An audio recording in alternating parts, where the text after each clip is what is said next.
வீட்டுக்குள் நுழைந்ததும் என் மனைவி நித்யா என்னிடம் ஒரு கடிதத்தை நீட்டினாள். அது என் சித்தி எழுதியது. ரொம்ப வருடங்களுக்கு பிறகு சொந்தங்களிடமிருந்து எனக்கு வரும் முதல் கடிதம். விஷயம் ரத்தின சுருக்கமாக எழுதியிருந்தது. பிரியமுள்ள சேதுவிற்கு, நலம், எப்படி இருக்க? போன மாதம் நான் திரும்பவும் மதுரைக்கே வந்துவிட்டேன். உன்னைய பார்க்கணும் போல இருக்கு. நேரம் கிடைக்கும் போது மருமகளையும் குழந்தைகளையும் கூட்டிக்கிட்டு வா. சித்தி மாலா. படித்ததும் எனக்குள் ஏற்பட்ட உணர்ச்சிகளுக்கு வார்த்தை இல்லை. மொபைல் உலகத்தில் இப்படி கையால் கடிதம் எழுதுவது அரிதாகிவிட்டது. இப்படி யாரோ சிலர்தான் இன்னும் உறவுகளை கடிதம் மூலம் உறுதிப்படுத்திக் கொண்டிருக்கிறார்கள். இப்படித்தான் முன்பு ஒரு முறை இந்த மாலா சித்தி எழுதிய கடிதம் ஒரு பெரிய சூறாவளியை குடும்பத்தில் ஏற்படுத்தி எத்தனை மன உளைச்சல்கள், சங்கடங்கள் ஏற்பட்டு உறவுகள், குடும்பங்கள் சிதைந்து. யார்கிட்ட இருந்து லெட்டருங்க அது? என் சித்தி மாலான்னு மதுரையிலிருந்து. அது யாருங்க புதுசா சித்தி உறவு? உனக்கு தெரியாத அவங்கள, ரொம்ப நாளாச்சு பார்த்து. நம்ம கல்யாணத்தில் கூட இல்லையே. துபாயில் இருந்தாங்க, இப்போ இங்கே வந்திருக்காங்க. இப்போ என்னவா? பதிலை கூட எதிர்பாராமல் சென்று விட்டான். இவளுக்கு எப்படி என்ன சொல்லி புரிய வைப்பது? பக்கத்தில் இருக்கும் உறவுகளையே நாம் கண்டுகொள்வதில்லை. தொலை தூரத்தில் எல்லா சொந்தங்களும் கைவிட்டு போய் தனிமையில் வெந்து உருகி ஒரு ஒட்டு உறவும் இல்லாமல் இருந்துவிட்டு வேதனையில் வாழ்ந்த ஜீவனின் தேடுதலை பற்றி என்னவென்று சொல்வது? சித்தி மறுபடியும் மதுரைக்கே வந்து விட்டாளா? எவ்வளவு வருடங்களுக்கு பிறகு, கிட்டத்தட்ட 22 வருடங்கள். எப்படி ஓடி விழுகிறது வாழ்க்கை! இதோ இப்போதுதான் எல்லாம் நடந்தது போல இருந்தது. சித்தி எப்பவுமே இப்படிதான், தடாலடியாக எதையும் செய்து விடுவாள். அவளுக்கு ஒன்று பிடித்து விட்டது என்றால் அதை விட்டு கொடுக்கவே மாட்டாள். மிகவும் கட்டுக்கோப்பான குடும்பம் எங்களுடையது. சாந்தி பெரியம்மா, என் அம்மா விஜயா, சாரதி மாமா, அப்புறம் மாலா சித்தி, கடைக்குட்டி, என் தாத்தா ரொம்ப கண்டிப்பானவர். ஊரில் பெரிய தலை, கோபக்காரர், பழைய பஞ்சாங்கம். பெண்கள் சத்தமாக பேசினாலோ சிரித்தாலோ அவருக்கு பிடிக்காது. அவர் வீட்டில் இருந்தால் என் பாட்டி கூட சத்தம் போட்டு பேச மாட்டாள். அவளும் அப்படிதான். ஆனால் இதற்கெல்லாம் நேரெதிராக இருப்பவள் மாலா. துருதுரு வம்பரமாக சுழலுவாள். எந்த வேலையையும் சளைப்பில்லாமல் முடித்து விடுவாள். நன்றாக பாடுவாள். துணிகளை துவைத்தது, மாடுகளை குளிப்பாட்டுவது, பால் கறப்பால், ஒற்றை ஆளாக உட்கார்ந்து எவ்வளவு படி அரிசியையும் உரலில் போட்டு விடுவாள். சாணம் தெளித்து கோலம் போட்டுக்கொண்டே பாட்டு பாடுவாள். செருப்பால் அடி, பொம்பளை பிள்ளைக்கு என்னடி பாட்டு? பாட்டி சொல்லுவாள். பாட்டு வால்யூம் கூடும். துடப்பத்தை எடுத்துக்கொண்டு பாட்டி வந்தால் ஓடி வீட்டின் பரன் மேல் ஏறிக்கொள்வாள். எவ்வளவு உயரமானாலும் தைரியமாக ஏறிவிடுவாள். கிணற்றில் ஏதாவது பொருள் விழுந்துவிட்டால் கயிற்றை வயிற்றில் கட்டி கொண்டு இறங்கி விடுவாள். துணிச்சலானவள். ஒரு முறை கையில் பாம்பு ஒன்றை பிடித்து விட்டாள். எதையும் சற்றென்று முடிவெடுத்து விடும் தைரியமானவள். அவள் சிரித்தால் அத்தனை அழகும் அட்டகாசமாக இருக்கும். அவளுக்கு நிறைய படிக்க வேண்டும் என்று ரொம்ப ஆசை. ஆனால் இது குடும்பத்தில் நடக்காத காரியம். பெண்கள் படிப்பதா? ஆகவே ருதுவானவுடன் படிப்பு பாதியில் நிறுத்தப்பட்டது. அழுது புரண்டால், உண்ணாவிரதம் இருந்தால் ஒன்றும் நடக்கவில்லை. அவள் மட்டுமில்லை, எங்கள் குடும்பத்தில் உள்ள பெண்கள் யாருமே 8ஆம் வகுப்பு தாண்டவில்லை. ஆண்களும் அவ்வளவாக சோபிக்கவில்லை. எங்கள் வீட்டிற்கு பக்கத்து வீட்டிலிருந்து அன்னம் என்று ஒரு அக்கா வருவாள். அவள்தான் என் சித்திக்கு எல்லாம். அன்னத்தின் உதவியால் சித்தி சைக்கிள் ஓட்டுவாள். தன் வீட்டிற்கு வரும் அனைத்து வார பத்திரிகைகளையும் எங்கள் சித்திக்கு சப்ளை அன்னம் மூலம்தான். அதுவும் நேரடியாக கொடுக்க முடியாது. அது சாத்தியமே அல்ல.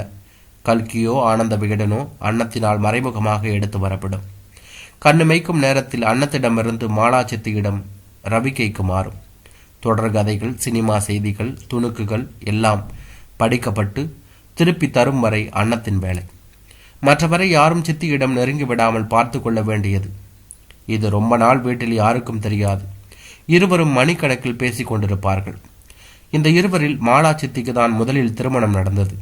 திருமணம் முடிந்து வழி அனுப்பும் போது அன்னத்தை கட்டிக்கொண்டு இருவரும் அழுதது உறவுகளை தாண்டி நட்பின் உச்சம்.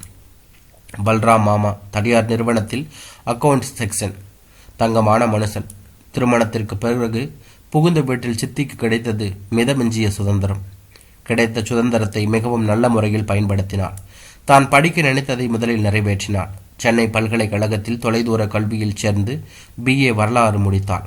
பிறகு டைலரிங், எம்ப்ராய்டரிங் போன்றவைகளையும் முழுவதையும் கற்றாள். அவளின் திறமைக்கும் அறிவுக்கும் எட்டிய அத்தனையும் பயின்றாள். சித்தி ஒரு ஆண் குழந்தையும் ஒரு பெண் குழந்தையும் பெற்றாள். அவள் மேலும் 2 விஷயங்களை கற்றுக்கொண்டாள். ஒன்று சினிமா பார்ப்பது, மற்றொன்று நிறைய செலவு செய்ய பழகி கொண்டது. திருமணத்திற்கு முன்பு அவள் பேச்சு செயல் எல்லாமே வீடு, வார பத்திரிகைகள் வரும் தொடர்கதைகளை பற்றிதான் இருக்கும். ஆனால் இப்போது பேச்சு முழுவதும் சினிமாவை பற்றியதாகவே இருந்தது. அதுவும் சிவாஜி கணேசனின் உயிர் ரசிகையாகவே மாறியிருந்தாள். அவரின் படப்பாடல்களை மிகவும் ரசித்து பாடுவாள். அத்தனையும் அத்துப்படி. ஒரு முறை அவள் வீட்டில் நான் போயிருந்த போது அத்தனை பாட்டையும் அருமையாக பாடி காட்டினாள். சினிமா தியேட்டரும் அவள் வீட்டின் தெருவிலேயே அமைந்து விட்டதால் அவளுக்கு மிகவும் வசதியாக போய்விட்டது. சித்தி குழந்தைகளுக்கு பணத்தை தாராளமாக செலவு செய்வாள். இதற்காக என் அப்பா கூட ஒரு முறை, இப்படியே நீ இருந்தால் அது உன்னை பாலுங்கிணற்றில் தள்ளிவிடும், ஜாக்கிரதை என்று எச்சரித்திருக்கிறார். தன் குழந்தைகளை கஷ்டம் தெரியாமல் வளர்ப்பதாக கூறி சமாதானப்படுத்துவாள். அவள் குணம் மாறவே இல்லை. இப்படியே போய்கொண்டிருந்தது. அவள் வாழ்க்கையில் திடீரென புயல் வீசியது. மிக கடுமையான புயல். திடீரென்று ஒரு நாள் இரவு எங்கள் பாட்டி வீட்டிலிருந்து போன் வந்தது. செய்தி கேட்டு பதறி அடித்தாங்கிய ஓடினோம். நாங்கள் அங்கே போய் சேர ராத்திரி ஆகிவிட்டது. வீடே அழுது கொண்டிருந்தது. பல்ராம் மாமா கையில் அந்த கடிதம் இருந்தது. சித்தி எழுதியது. நான் தற்கொலை செய்து சாகப் போகிறேன். என்னை யாரும் தேட வேண்டாம். குழந்தைகளை நன்றாக படிக்க வைக்கவும். மாலா. எல்லோரும் மிகவும் சலனத்தோடு மௌனமாக உட்கார்ந்திருந்தார்கள். என் பெரியப்பா, அந்த பொண்ணு அவ்வளவு கோலை இல்லை, பயப்பட வேண்டாம், அப்படியெல்லாம் செய்ய மாட்டாள் என்றவர். இந்த லெட்டரை எப்போ பார்த்தீங்க? 6 மணி இருக்கும். வீடு பூட்டி இருந்துச்சு. பக்கத்து வீட்டில் சாவி வாங்கி திறந்தோம். சாமி படத்துக்கிட்ட இருந்துச்சு. சாவி எப்போ கொடுத்துட்டு போனான்னு கேட்டிங்களா? 4-4:30 இருக்கும். எங்கேயாவது போகிறதா சொன்னாலாமா? இல்லை, கையில் ஒரு கோணிப்பை மட்டும் எடுத்துக்கிட்டு போயிருக்கா. பசங்க எங்கே போயிருக்காங்க? 2 பேரும் டியூஷன் போயிருக்காங்க. உங்களுக்குள்ள ஏதாவது பெரிய சண்டையா? அப்படி எதுவும் இல்லையே. லெட்டர் எழுதி வச்சுட்டு போகிற அளவுக்கு என்ன? தெரியவில்லை என்பது போல மாமா தலையாட்டினார். கவலைப்படாதீங்க, யாராவது அவள் தோழி வீடு எங்கேயாவது போயிருப்பா, வந்துடுவா. தொடர்ந்து 3 நாட்கள் தேடினோம். எந்த தகவலும் இல்லை. 4ஆம் நாள் ஒன்றும் நடக்கவில்லை. 5ஆம் நாள் இரவு 8 மணி அளவில் எங்கள் வீட்டு வாசலில் சித்தி வந்து நின்றிருந்தாள். அழுது அழுது கண்களும் முகமும் வீங்கி போய் தலையெல்லாம் கலைந்து பார்க்கவே பரிதாபமாக இருந்தாள். உள்ள வாமா, என் அப்பா தான் அழைத்தார். உடனே எங்கள் வீட்டில் உள்ள எல்லோரையும் அழைத்து, நீங்கள் யாரும் அவளிடம் எதுவும் பேசக்கூடாது, தொந்தரவு கொடுக்கக்கூடாது, நீ உள்ளாரப்போ என்றார். அம்மாவை பார்த்து, விஜயா, அவளுக்கு சாப்பாடு ஏதாவது கொடு, வேற எதுவும் பேசாத. என் அம்மாவுக்கு உள்ளுக்குள் சந்தோஷம். முகமெல்லாம் சிரிப்பாக உள்ளே அழைத்து போய்விட்டார். என் அப்பா எப்பவும் கண்டிப்பு, எது பேசினாலும் தீர்க்கமாக பேசுவார். அவர் பேச்சுக்கு எதிர்பேச்சு கிடையாது. எங்கள் வீட்டில் இரவு சாப்பாடு முடிந்ததும் சித்தியிடம், உங்கள் வீட்டில் யாருக்காவது சொல்லி அனுப்பவா என்று கேட்க அவள் வேண்டாம் என்பது போல தலையாட்டினாள். அவளை என்னங்க கேட்டுக்கிட்டு? அம்மா குறுக்கிடவே, நீ சும்மா இரு என்று அதட்டி விட்டு, உனக்கா எப்போ பேசணும்னு நினைக்கிறியோ அது வரைக்கும் இங்கே இரு, யாரும் எதுவும் சொல்ல மாட்டோம், அமைதியா இரு. 3 நாட்கள் கழிந்தும் சித்தி பிடிவாதமாக மௌனம் காக்கவே விஷயத்தை பக்குவமாக சொல்லி அவள் வீட்டாளுக்கு அனுப்பிவிட்டார் அப்பா. சாயங்காலம் இரு வீட்டாரின் மக்கள் அனைவரும் எங்கள் வீட்டில் கூடிவிட்டார்கள். இப்போது விஷயம் வேறு விதமாக தலைகீழாக மாறியிருந்தது. பல்ராம் மாமா, அவரின் அக்கால் மற்றும் அவள் கணவன் எல்லோரும் ஒன்றாகி பேச்சு அனலாகி போனது. அவர்கள் சேர்ந்து வாழ இனி தகுதியே இல்லை என்று பேச்சு திசை மாறி முற்றி போனது. கூடியிருந்தவர்கள் அத்தனை பேரும் எவ்வளவு சமாதானம் சொல்லியும் அவர்கள் கேட்பதாக இல்லை. அவர் அக்கா, அசிங்கமாயிடுச்சு, என்னென்னமோ நடந்து போச்சு, என் தம்பி வாழ்க்கை பாழானது தான் மிச்சம், இவ்வளவு ஆனதுக்கு பின்னால் இனி அவ கூட வாழ முடியாது என பொறிந்தாள். பல்ராம் மாமாவோ, என் மனைவி செத்து போய் இன்னையோட 8 நாளாச்சு என்றார். இனி என் பிள்ளைகளுக்கு அப்பா மட்டும்தான். சோதனையாக அவள் பிள்ளைகளையும் எங்களுக்கு இனி அம்மா இல்லை என்று சொல்லி அவர்களும் அப்படியே ஈன்ற பொழுதின் பெரிதுவக்க ஒப்பித்தார்கள். முடிவில்லாமல் போச்சு பெரிதாகவே. சித்தி வாய் திறந்து முடித்து வைத்தாள். எனக்காக இனி யாரும் எதுவும் பேச வேண்டாம், எல்லாம் முடிஞ்சு போச்சுன்னு ஆகிடுச்சு, இனி நானே என் வாழ்க்கையை பார்த்துக்கிறேன், எல்லோருக்கும் நன்றி என்று சொல்லி கும்பிடு போட்டுவிட்டு விருட்டென்று வீட்டுக்குள்ளே போய்விட்டாள். இரவெல்லாம் அவள் அறையில் விளக்கு எரிந்தது. மறுநாள் சித்தி என் அப்பாவிடம், எனக்கு இங்கே இருக்கவே பிடிக்கல, எங்கேயாவது போய் நான் பொழைச்சிக்கிறேன் என்றாள். வீணா மனசை போட்டு குழப்பிக்காத. எதுக்கு இப்போ இந்த முடிவு? யாராச்சும் ஏதாவது சொன்னாங்களா? அதெல்லாம் ஒன்றுமில்லை, மனசு வெறுத்து போச்சு, மற்றவங்க ஏதோ சொல்கிறாங்கன்னு முடிவெடுக்காத. எவ்வளவு நாள் வேணா நீ இங்கே இரு. பெத்த பிள்ளைங்களே என்னைய வேண்டான்னு சொல்லிடுச்சுங்க, இன்னும் என்ன வேணும்? அட, அதுகளை அப்படி சொல்லி வச்சிருக்காங்க. யார் சொன்னா என்ன? என் பிள்ளைங்க அப்படி சொல்லலாமா? அப்படியா வளர்த்தேன்? என்னையவே முடிக்க முடியாமல் விம்மினாள். நான் ஏதாச்சும் வெளிநாட்டுக்கு போயிடுறேன், என்னை அனுப்பி வச்சிடுங்க என்றாள் கண்ணீரை துடைத்து கொண்டே. அப்பா சிரித்து கொண்டே, அங்கே என்ன சொத்து வாங்கி போட்டா போயிருக்கு? இல்லை, உங்கள் பாட்டா ஆஃபீஸ் கட்டியிருக்கிறாரா, நினைச்ச உடனே அனுப்புறதுக்கு என்றார். அத்தோடு பேச்சு நின்றது. பிறகு சித்தியை முயன்று அன்னத்தின் தோழி ஒருத்தியிடம் உதவியோடு பாஸ்போர்ட், விசா எல்லாம் கிடைத்து யாரிடமும் சொல்லாமல் ஒரு சுபதினத்தில் துபாய் பறந்து போய்விட்டான். அப்புறம் அந்த ஒரு தகவலும் எங்களுக்கு கிடைக்கவில்லை. எல்லா தொடர்புகளையும் அவள் துண்டித்து கொண்டாள். இங்கே பல்ராம் மாமாவும் அவரது குடும்பத்தினரும் எங்களை பரம்பரை எதிரியாகவே பார்க்க தொடங்கிவிட்டார்கள். எந்த ஒரு நிகழ்ச்சியில் பார்த்தாலும் முகத்தை திருப்பிக் கொண்டு போய்விடுவார்கள். அந்த உறவுகளை சீர்படுத்தவே முடியாமல் அப்படியே அந்த உறவும் உறைந்து போனது. மதுரை ரொம்பவே மாறி இருந்தது. ஷேர் ஆட்டோ பிடித்து மீனாட்சி நகர் விரிவில் சித்தியின் விலாசம் கண்டுபிடிப்பது சுலபமாகவே இருந்தது. சிறிய வீடு. கதவை தட்டியதும் சித்திதான் திறந்தாள். மெலிந்த தோற்றத்தில் பாதியாய் நின்றிருந்தாள். என்னை பார்த்ததும் ஆனந்தத்தில் கண்ணீர் கசிந்தது. வாடாப்பா சேது கண்ணா என்று என் கைகளை இறுக்கினாள். எப்படி சித்தி இருக்க? குரல் தழுதழுத்தது. சித்தி, இது என் மனைவி நித்யா. அறிமுகப்படுத்தியதும் அவளை பிடித்து கொண்டாள். வாடா உள்ளே என்று அழைத்து நித்யாவிடம், சௌக்கியமாடா கண்ணா? செல்லமாக எல்லோரையும் இப்படிதான் கூப்பிடுவாள். என்னை யாருன்னு தெரியுமா? சொல்லியிருக்கானா? நெற்றியில் குங்குமம் விட்டாள். மையமாக தலையாட்டி வைத்தாள் நித்யா. நெசமாவா? சரி, யாருன்னு சொல்லு பார்ப்போம் மடக்கினாள். சித்தி மாறவே இல்லை. சின்ன மாமியாடோய் என்று சொல்லி கடகடவன சிரித்தாள். அதே சிரிப்பு. ஆமாம், குழந்தைங்க எங்க? கூட்டிகிட்டே வரல? அவங்க தாத்தா வீட்டுக்கு போயிருக்காங்க. ஒரு கல்யாணம், கூட்டிக்கிட்டு வந்து இருக்கலாம்ல. சரி, எத்தனை பசங்க உங்களுக்கு? 2. மூத்தவ ஸ்வேதா 7வது படிக்கிறா. சின்னவ தினேஷ் 4ஆம் கிளாஸ் படிக்கிறான். அடுத்த தடவை கட்டாயம் கூட்டிக்கிட்டு வரணும். நீ வர்றேன்னு ஒரு லெட்டர் போடக்கூடாதா? இப்படி திடீர்னு வந்து நிற்கிற? இல்லை சித்தி, நாங்களே நேற்று காலையில் தான் முடிவு செஞ்சோம். உடனே கிளம்பி வந்துட்டோம். நீங்கள்லாம் மெட்ராஸுக்கு எப்போ போனீங்க? நாங்கள் போய் 15 வருஷம் ஆச்சு. எனக்கு வேலை கிடச்சி அங்கேயே இருந்துட்டோம். ஏதாவது விசேஷம் கல்யாணம்னா தான் ஊர் பக்கம் வர்றது. ஆமாம், இங்கே என்ன இருக்குது? ஏதோ சொல்ல வந்தாள். உடனே, சரி, காப்பியா டீயா உனக்கு என்னம்மா என்று கேட்டுக்கொண்டே நித்யாவை உள்ளே அழைத்து போய்விட்டாள். மாமியாளும் மருமகளும் கூடி கூடி நிறைய பேசினார்கள். மதிய சாப்பாட்டுக்கு பின்னால், சித்தி, நீ இங்கே யாரையாவது துணைக்க வச்சுக்கலாம்ல, ஏன் தனியாக கிடந்து கஷ்டப்படணும்? எனக்கு யாரும் தேவையில்லை கண்ணா. நான் இங்கே ராணி மாதிரி இருக்கிறேன். ஒரு கஷ்டமும் இல்லை, தெளிவாக பேசினாள். தேவையான அளவு எடுத்து செலவு செய்ய பேங்கில் பணம் போட்டு வச்சிருக்கிறேன். நீ கவலைப்படாத.